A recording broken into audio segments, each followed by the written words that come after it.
Having unfortunately been duped by propaganda to believe the deranged and twisted mythologies of Abrahamic death cults fraught with crucifixions and bloody sacrifices to vengeful gods were actually real, I didn't find any path to spiritual enlightenment until I reached the age of 14 and finally began to think for myself, breaking free from the brainwashing dogmas of those hideous institutions.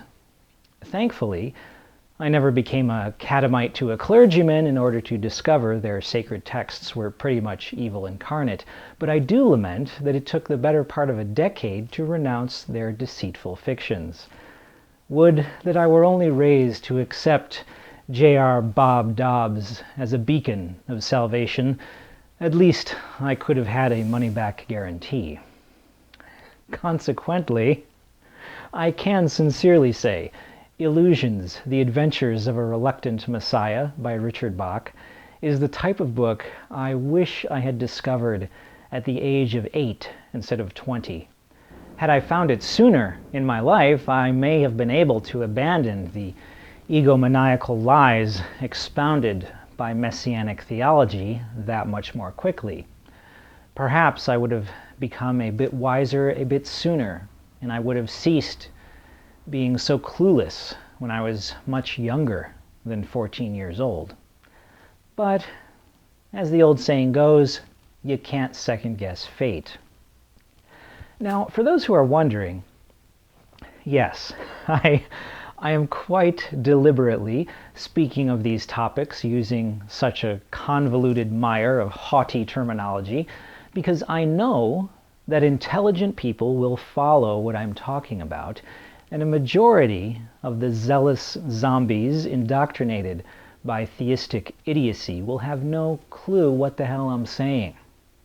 I grew up with a number of people, bless their souls, who couldn't follow the vocabulary of Johnny Carson, let alone Dennis Miller.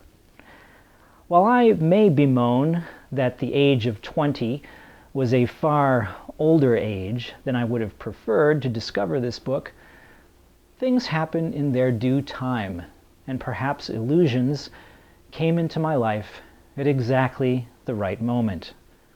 To quote from the introduction of Illusions, perhaps it is no coincidence that you're holding this book. Perhaps there's something about these adventures that you came here to remember. I choose to think so. And I choose to think my Messiah is perched out there on some other dimension, not fiction at all, watching us both and laughing for the fun of it happening just the way we planned it to be. Illusions, The Adventures of a Reluctant Messiah by Richard Bach tells the story of a mechanic who befriends a barnstormer. The mechanic, named Donald Shimoda, is the eponymous Messiah.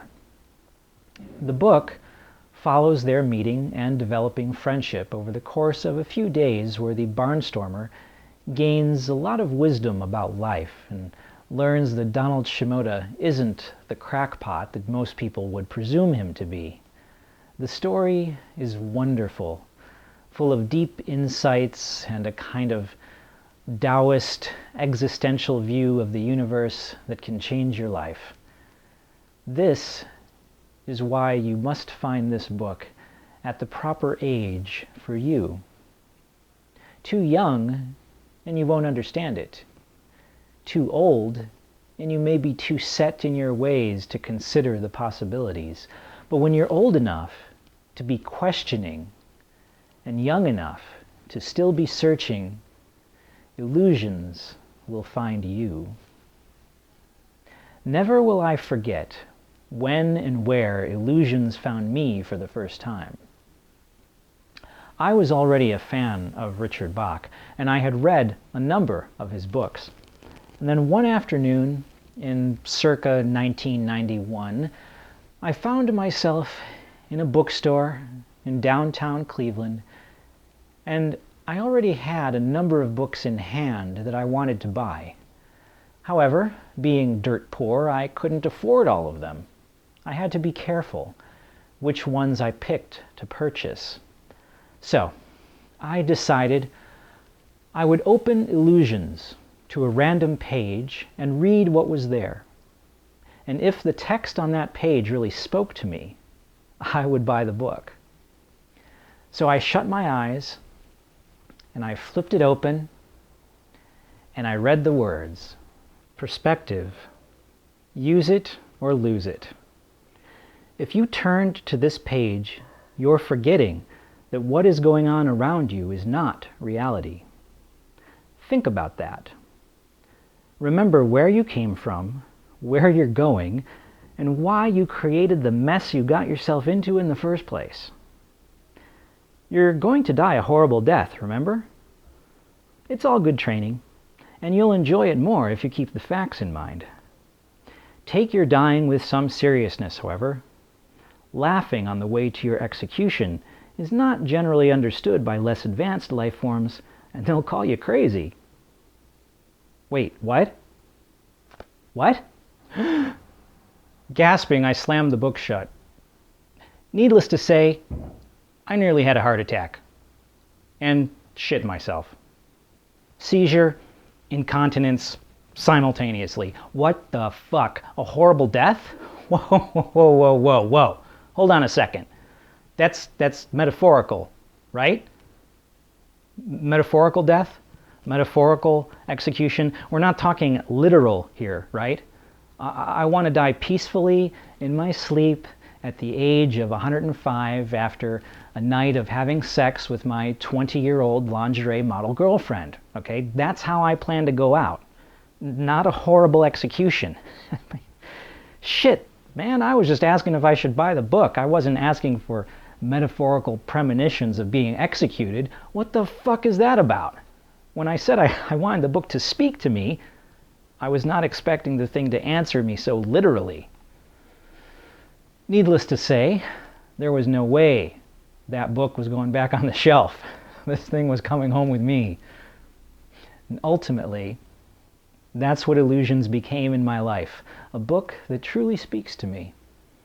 In the decades since I first discovered the book, there are still quotes and lines that have stuck with me and resonated and remain just as true and profound and relevant today as they were when I first read them. The book became the sort of story that you give to girls you are dating to test them, to see if they get it or not. Girl doesn't like Illusions? She's not going to be the right kind of girl for me. That's how important the book became. When you use a book to test people you're sleeping with, you know it's a damn good book. Some girls passed, some girls failed, and sure enough, the ones who passed ended up being some of the best girls I ever dated. Now, those lemmings who are still blindly following devious men preaching imaginary edicts of insane and hateful gods will most likely not comprehend or enjoy a book like Illusions. However, those of you who know how to communicate directly with the wonderment of the universe, circumventing the antiquated mendacities of ecclesiastical catechisms, will find the story to be a profound revelation. Knowing there has to be at least one other soul in the universe to see things the way you do will be enough to restore some of your dissipated faith in humanity. Something like Illusions may not help you wizened souls view any aspect of life in a new way, but rather help you to see that you are not the only savior yearning to leave your post. Perhaps it is no coincidence that you came across this review. Perhaps there's something about this book that you came here to remember. I choose to think so. And I choose to think all the joy of the universe is watching us both and laughing for the fun of it happening just the way we planned it to be. Thank you so much for watching, and until next time, keep speaking English, America.